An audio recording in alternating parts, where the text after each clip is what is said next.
Manasamo pong pipaglutuan. Inimbengi. Magugas po tayo ng mga pinaglutuan. Okay? Ayan. Ugas-ugas.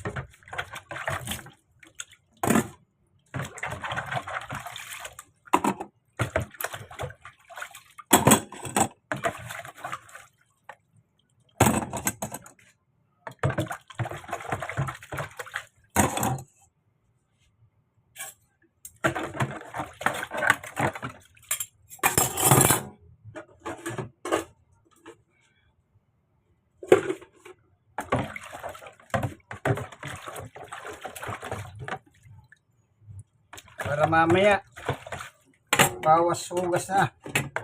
Bawas na hugasin.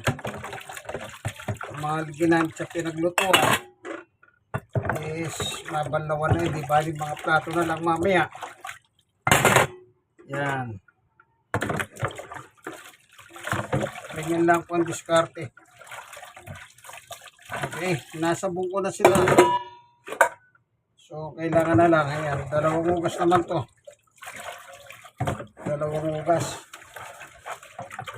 Itong ginamit natin kanina, sabon. Yung paste. Okay.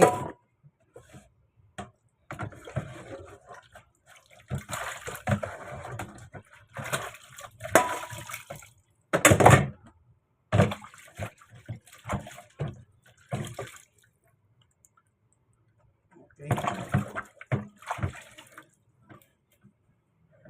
Unang birada ito. Isa pa. Uulitin pa natin ang isa. Okay. Isa pa. Okay, pangalawa na po. Pangalawang banlaw na. Itong ating hugasin. Ayan. Okay. Ganyan po ang trabaho ng tunay na macho man. Naghuhugas ng pinagluto at pinagkainan. Okay? Okay yan. Ito, nakalimutan ko pala. Ito pala sa tabi ko.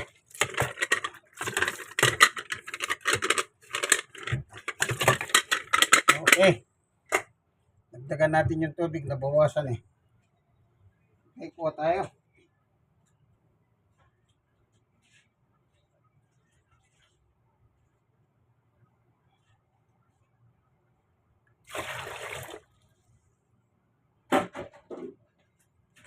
Okay.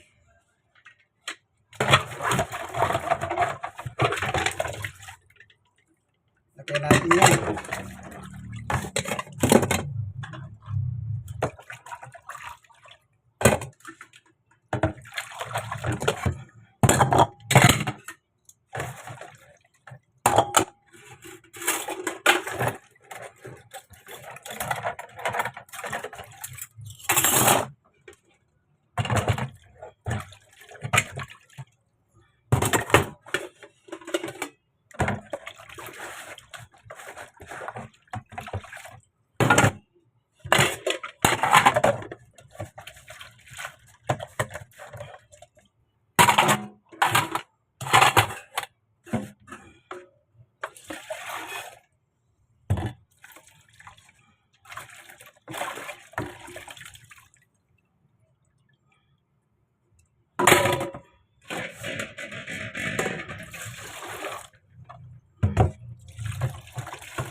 Ayan muna natin silang matiktik dito.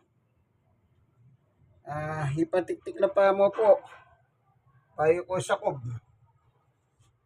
Okay. Kadua ng banlaw din. Pangalawang banlaw nito. Ayan ko muna dito para mapatiktik pa ko siya itahog. Ganyan lang pong gawain ng tunay na macho man. Tumutulong sa gawain bahay kagaya nito. Paghuhugas. Alam niyo kung totoo ka kayong macho man, maghugas kayo ng mga gamit sa bahay. Hindi sa kung kahit tunay ko lalaki, kaluguran, kapampangan. Gawa kong gawa, kimbali. Sumap kayo po, kaya lalaki kayo pa. Makanyan mo po yung biya kayo naging yato. Po masyadong, di nga luwas sa benda. Ako naman yung lalaki. Huwag yang kay lalaki, kahit ikaw ang lalaki. Huwag mong pagmalaki yun. Na tayo may kampanya sa loob ng tahanan. Kagaya nito. Kakapiraso, di ba kaya kong gasin yan? Ako, kaya ko yan. Bakit? Macho man eh. Tunay lalaki. Senior, 63, stroke nose, 5 years, at PWD 5 years. Pero, gumagawa pa ako ng gawain bahay. O, sasapo. Para kaya kami naman yan eh. Sige po, kalugurin yung kaya Jesus, Brother Manny Bautista. Like and share. Yung na-share, ni-share nyo po sa iba. God bless us all. Bye-bye.